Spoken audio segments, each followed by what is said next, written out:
The broadcast is now starting. All attendees are in listen-only mode. Welcome to the Wyoming Women's Business Center's 2020 webinar series. Today's presentation is Learn to Let Go of What You Can't Control. I'm Christine Langley with the Wyoming Women's Business Center, and I'm going to be your speaker today. You'll notice the GoToWebinar control panel on the right-hand side of your screen. I want to call attention to both the questions panel and the chat panel. You can use those sections to ask questions or make comments during the presentation. This webinar is being recorded and is going to be available in our GoToWebinar library and on our YouTube channel. You can also visit our website at wyomingwomen.org or look for us on Facebook and Instagram. Now, immediately following this presentation, a survey is going to launch, and I ask you to complete the survey because it provides us, as well as our funding partners, with valuable information. All participants are muted to minimize background noise. So once again, if you have any questions or comments during the presentation, just type them into that chat box or the questions panel, and I'll try to address them. So we're going to get started with some quick information today about the Wyoming Women's Business Center, and then we're going to dive into our topic and finish up with a Q&A at the end.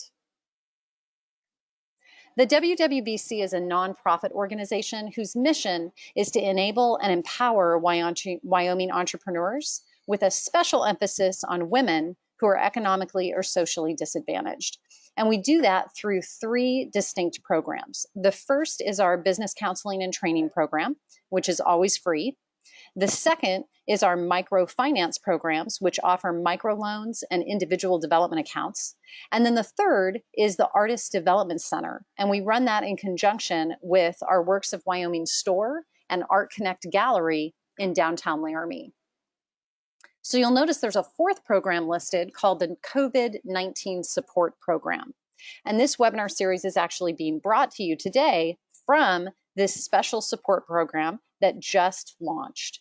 We're in the process of organizing it, and it's going to include specialized services for women-owned Wyoming businesses that have been impacted by COVID-19. And so I've listed some of the projects that we have been announcing, and our launch is actually next week on June 10th. So if you'd like more information, you can contact our program facilitator. Her name's Veronica Donahue, or you can look for updates on our website at wyomingwomen.org. All right, guys, this is me. I'm a business counselor with the WWBC, and I've been working directly with Wyoming entrepreneurs for over 10 years. I'm a business owner and a real estate investor myself, and I've been helping clients launch, improve, or expand their businesses during that time right here in Wyoming. I'm also a professionally trained life and executive coach. All right, so we're going to try and learn how to let go of things that we can't control today. Easier said than done. So I know we all hear that when something is causing us problems, we really just need to let it go. But the question is, what does letting go really mean? And so to understand this, we have to start by understanding why we get attached to things in the first place. An attachment is mental or emotional fixation on something we think that we need or want. And so we can get attached to all kinds of things like people or political views or outcomes or material possessions. And I'm sure that all of us can think of examples in our own life right now of things that we have an attachment to. And the primary reason we get attached to them is that we're afraid we're going to lose them. And if we lose them, we'll be unhappy. Or maybe we think we won't survive, right? And that's really scary. It's also important to understand that lots of people confuse pleasure or emotional gratification with happiness. And they really aren't the same thing. You know, true happiness comes from freedom, and specifically freedom from suffering. It doesn't come from pleasure. Yet what our society so often teaches us is that if we achieve or we acquire things that bring us pleasure, then we'll be happy. So the problem with this approach to finding happiness is that our emotions are temporary by nature. So when the novelty of that new car wears off, then our satisfaction starts to diminish and we go searching for the next thing that's going to bring us pleasure, hoping that that's going to make us happy. But it really just becomes a vicious cycle. So until we learn how to find freedom from our suffering, we're just going to continue to get attached to things that bring us pleasure or emotional gratification, but not happiness. So letting go means to release our fixation on whatever those things are. Now, that doesn't necessarily mean we'll lose them. It just means we have enough faith that we're going to get the things we need to survive in this world and maybe even be happy. So there's various reasons why letting go is so hard. One of them is that we romanticize holding on. So we romanticize it in all kinds of places: literature, music, art, films. And there is something romantic about holding on to someone that we love. We want to feel the love for that person forever. Now, fear also makes it hard to let go. We're afraid of what's going to happen to us if we lose something that we depend on, or we think we depend on for our survival or happiness. So we hold on as best we can. And holding on can actually become a habit because our behaviors are so deeply ingrained in us that we just hold on to things without even realizing it. And of course, we're afraid to look at ourselves because we may not like what we see. So another reason letting go is so hard is that our self-identity can be associated with the things that we have. A nice house or car, maybe some other material possession that can project an image of who we are, hopefully a successful image. And our self-identity can also be associated with our views, especially political views. And then finally, some of us truly are just addicted to drama, right? We enjoy dwelling in our emotions. Of course, we prefer positive emotions, but even negative emotions can get us attention, and the attention brings us pleasure. And those emotions can become part of your identity. Now, intertwined in our attachment to things is the illusion of control.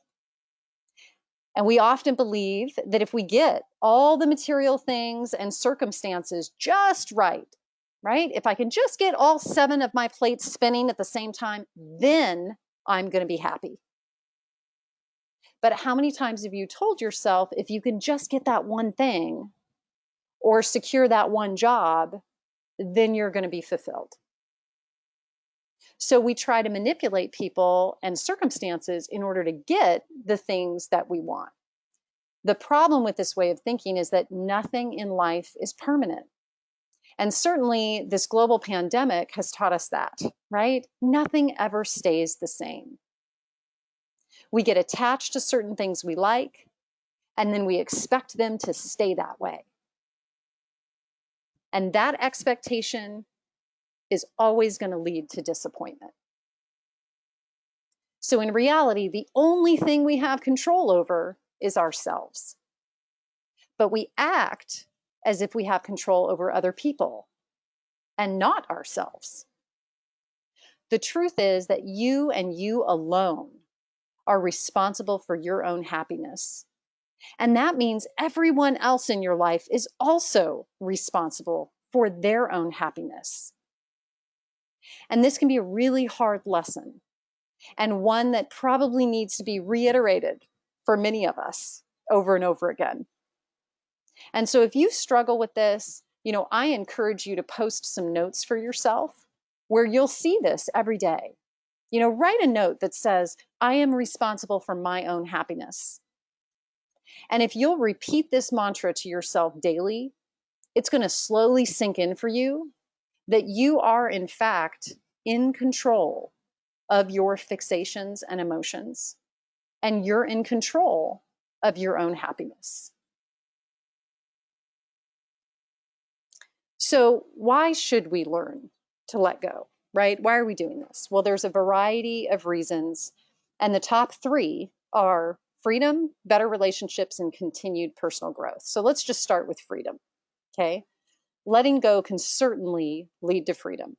And when we learn to let go, we can be free of the sources of our pain and suffering that are holding us back.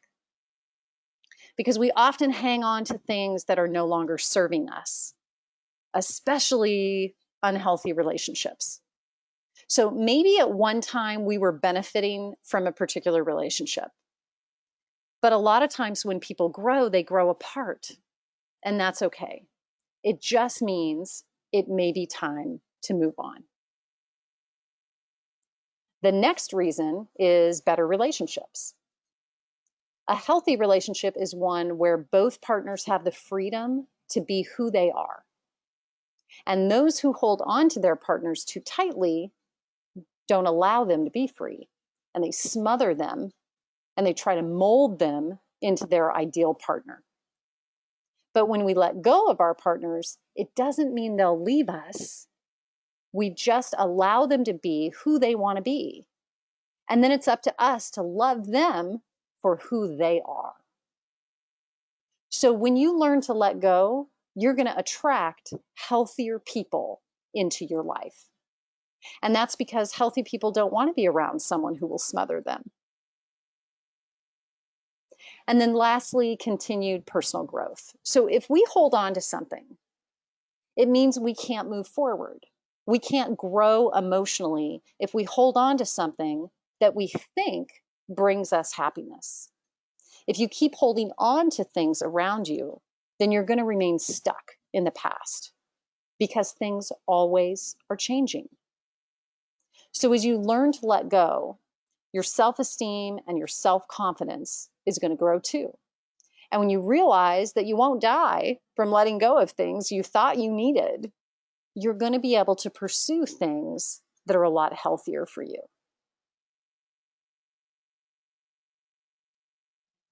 So learning to let go is not as difficult as you might think, but it does take some courage and some determination.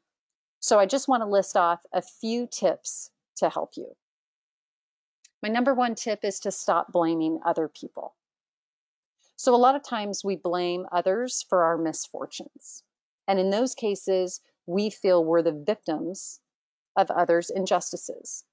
And while this may be the case, we can't waste our lives waiting for other people to repair the harm that they did to us, because they might be unwilling or even unable to do that.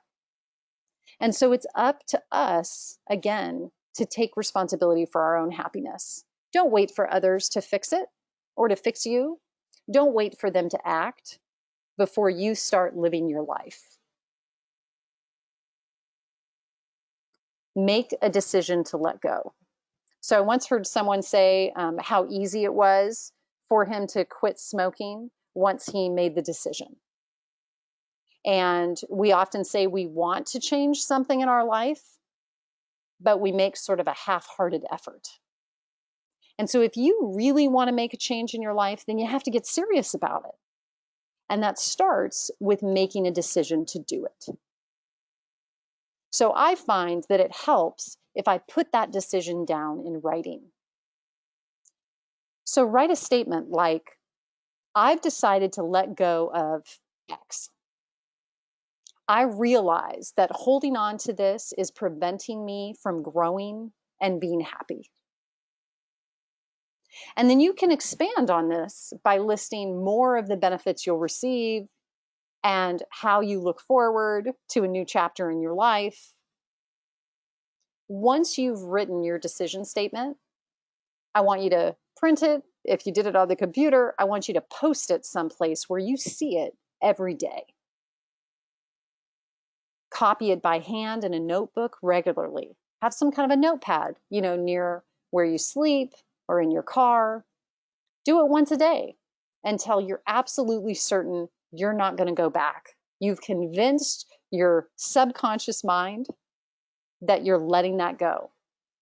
And then a new behavior is going to start manifesting itself naturally. Trust that you'll be okay. So one of the reasons that we hold on to things is that we think we need them to survive. And so I want you to remember that letting go is the release of our mental and emotional fixation on something. It's not a physical letting go. Sometimes we hold on to things that are already physically gone. If something's physically gone and you're reading this, it means you haven't died, right? So letting go isn't going to kill you. In fact, you'll be able to truly live your life free of that emotional attachment. So I want you to try to trust that you're going to be okay. And if you have to lean on a friend, your experience most likely is not unique. Chances are there's lots of other people that have gone through the same experience and they survived. So you don't have to go through a detachment by yourself because you're not alone. Next, learn the lesson and move on. Life is a series of experiences, and they're meant to teach us important lessons. That's what I believe. And so when we refuse to let go of something, it's because we refuse to see what life is trying to teach us. And as a result, we feel stuck. So when you're having trouble letting go of something, I want you to ask yourself, what can I learn from this experience? And the answer may not be revealed to you right away, right? But when it is, that can help you let go and move on with your life. All right, last but not least, I always recommend meditation. Meditation can make just about any situation better. That's what I've found. In this case, it helps us calm our emotions, gain clarity, gives us some inner strength to let go. It can help us stay calm and positive when things in your life just get a little out of control. And when we meditate, we give our mind a break from all the sensory stimulation in our lives. Too much sensory stimulation just leads to an agitated mind, and that leads to overwhelming emotions. And so by calming our thoughts through meditation, we reduce the thoughts that trigger our painful emotions. And when we calm our mind, everything naturally becomes clearer. The fewer unnecessary thoughts that you have in your mind, the easier it is to process more purposeful thoughts. It's like being stuck in a traffic jam versus being on a road free of traffic, right? When our mind is calm, it's much easier to gain clarity on issues that are important to us. And so as we calm our emotions and gain clarity, we develop great inner strength. And this enables us to gain wisdom, self-esteem, and self-confidence. And this inner strength helps us let go of the unhealthy things in our lives. So I encourage you to give meditation a try. You don't have to do it perfectly with, your legs crossed, sitting on a special pillow in a room with candles, right? It doesn't have to be done for long periods of time. I'm just asking you to sit quietly for a few minutes each day and try to count your breaths and give your mind a rest and allow your thoughts to just settle down naturally. Just spend some time not thinking about anything other than breathing. It helps. So just a few final thoughts. I know from my own personal experience that letting go can be really hard, and it can even be scary. And I've had to let go of a lot of things that I thought I needed to survive. Yet miraculously, I'm talking to you here today and I'm still alive. So in fact, I'm quite happy. And so I've learned to let go, and I know you can too. It gets easier with time and experience. And so once you realize how liberating it can be to let go of things, and you have a few successes under your belt, you're going to be able to let go before something starts to cause you harm. And in time, you're going to be able to move beyond just letting go. And you're going to learn how to not get attached to things in the first place. And when that happens, then you'll know the true meaning of freedom. All right, guys, this is our new format. That is a shortened webinar, only 30 minutes. And so I planned a 20-minute webinar today so that I could take some questions if anybody has any questions. So I'm just going to let people type in some questions either into the question panel or the chat panel. And while that goes on, I'll just cover a few things with people.